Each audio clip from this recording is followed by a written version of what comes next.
Que suena a ficción pero de hecho es un evento histórico real. Un emperador chino una vez corrió en círculos alrededor de un pilar para escapar de un asesino. Sobrevivió. He usado tácticas similares con mi padre. 10, correría en círculos nuevamente. Lamento escuchar que tu papá trató de asesinarte, pero me alegra escuchar que los círculos funcionaron.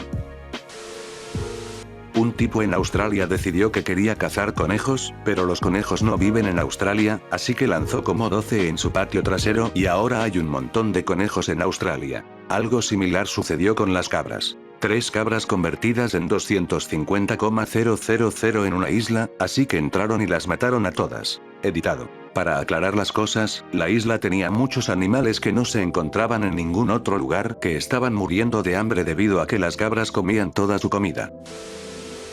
Las guerras de los helados de Glasgow. 6 personas murieron en una guerra territorial por las rutas de las furgonetas de helados, estaban repartiendo heroína en las furgonetas.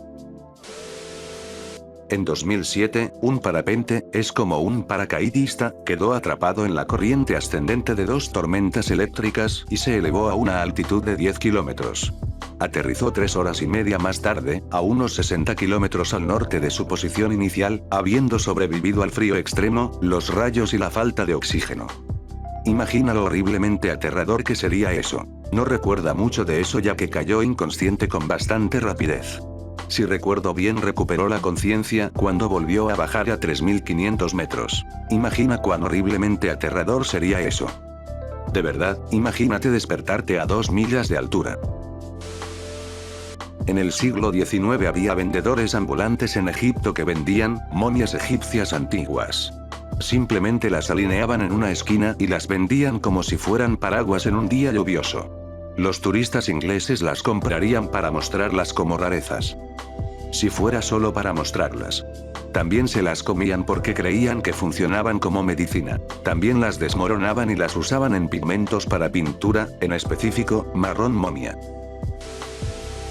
El maratón en los Juegos Olímpicos de 1904 en St. Louis. El primer clasificado hizo la mayor parte de la carrera en un automóvil. Tenía la intención de abandonar, y consiguió un automóvil de regreso al estadio para cambiarse de ropa, pero comenzó a trotar cuando escuchó el ruido de la carrera. Al finalizador del segundo lugar lo llevaron sus entrenadores a través de la línea de meta, técnicamente sus piernas se estaban moviendo porque tenían espasmos. Le habían estado negando el agua y le habían dado una mezcla de brandy y veneno de rata durante toda la carrera. El dopaje aún no era ilegal, y este fue un intento terrible de hacerlo, por lo que obtuvo el oro cuando se descubrió al primer tipo. El tercer finalista no fue notable, de alguna manera. El cuarto finalista fue un cartero cubano, que había recaudado los fondos para asistir a los Juegos Olímpicos, corriendo sin parar por todo su país. Aterrizó en Nueva Orleans y rápidamente perdió todo el dinero del viaje en un casino fluvial. Corrió la carrera con zapatos de vestir y pantalones largos, cortado en la rodilla con un cuchillo por otro competidor. Probablemente habría quedado en primero, segundo, detrás del auto, si no hubiera sido por la siesta de 1 hora que tomó al costado de la pista después de comer manzanas podridas que encontró al costado de la carrera. Los finalistas 9º y 12º eran de Sudáfrica y corrían descalzos. Sudáfrica en realidad no envió una delegación. Estos eran estudiantes que estaban en la ciudad y pensaron que sonaba divertido. El 9º fue perseguido 1 milla fuera de curso por perros enojados.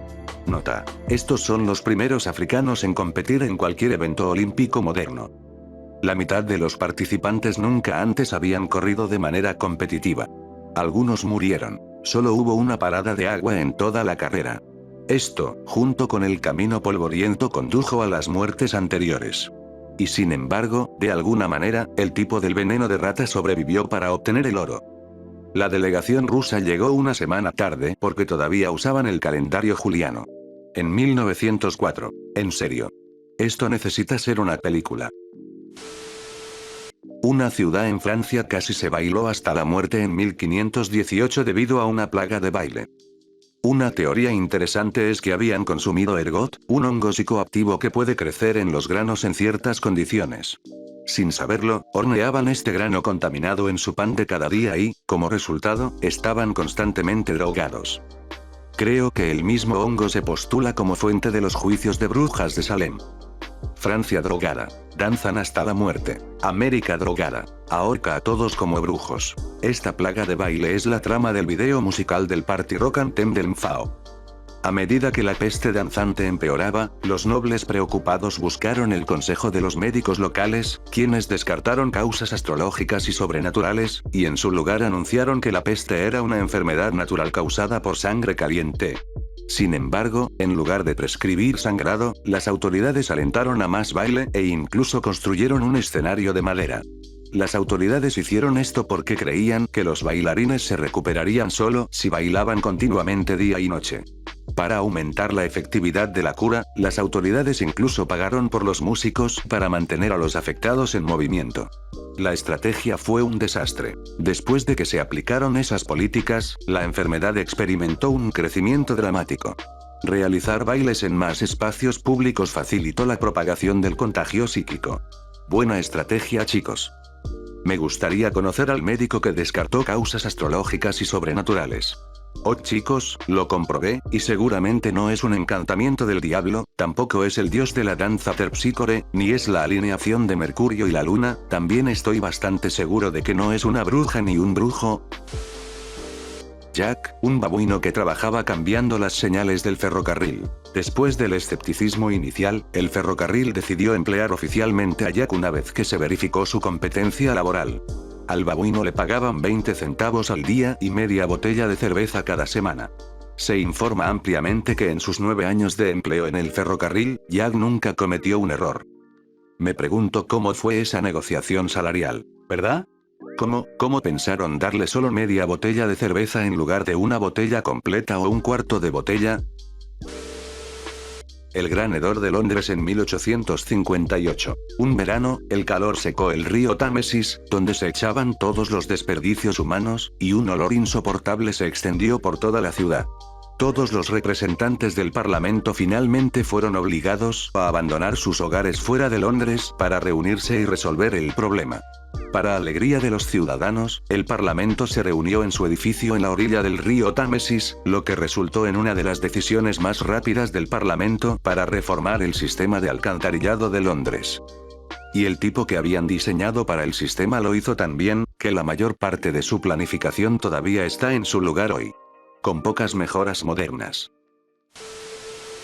El regreso de Napoleón. Se envió un ejército para interceptarlo, y terminaron luchando por él.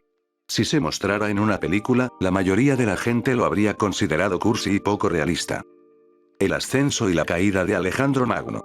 Nunca perdió una batalla en su vida, conquistó todo el mundo conocido y solo se detuvo porque sus soldados estaban cansados. Y luego murió de gripe cuando tenía 32 años. La ciudad de Rotenburg ob der Tauber en Alemania. Una de las ciudades más antiguas y mejor conservadas del país. Esencialmente durante la Guerra de 30 años, el ejército católico quería destruir la ciudad porque se resistieron a la iglesia. El conde von Tilly, parece un nombre de Monty Python, iba a destruir la ciudad, pero como gesto de paz la ciudad le ofreció una 3,25 litros de vino local. Declaró que si alguien en la ciudad podía beber todo ese vino en un solo trago, perdonaría a la ciudad y seguiría adelante. Entonces alguien se acercó y lo hizo. Entonces el ejército se fue. Mucho más tarde, durante la Segunda Guerra Mundial, cuando los Estados Unidos realizaban ataques aéreos, alguien en la Casa Blanca sabía de esta ciudad y declaró que no la destruyéramos. Así que se ha salvado de 2 guerras, todo porque un chico bebió un montón de vino. El asesinato de Rasputín se lee como una caricatura. El asesinato del archiduque Franz Ferdinand también, supongo que en ese entonces los asesinatos eran así de ridículos. Echen un vistazo a los intentos de asesinato de la CIA contra Castro. Algunos puntos destacados incluyen plantar una bomba en una gran concha marina, y luego pintarla de colores brillantes y colocarla en el fondo del océano con la esperanza de que Castro la vea mientras nada y la recoja. Explosión de cigarros. Cigarros envenenados que se suponía que debían ser entregados a Castro, pero en cambio fueron entregados a un individuo desconocido. Rociando la radio de Castro con LSD. Envenenando los zapatos de Castro para que se le caiga a la barba. Envenenando un batido de chocolate, solo que las píldoras se congelaron en el congelador y se hicieron añicos antes de que pudieran colocarse en el batido. contaminando un traje de buceo con un hongo tóxico y dárselo a Castro, solo para que el hombre regrese el traje y decida usar un traje de buceo de mayor calidad. Hoy aprendí que la CIA solía ser dirigida por el Coyote del Coyote y el Correcaminos. Envenenando los zapatos de Castro para que se le caiga a la barba. Tiene que haber lógica en esto en alguna parte. Pensaban que sin su barba icónica no se lo tomaría en serio y sería derrocado, o algo así.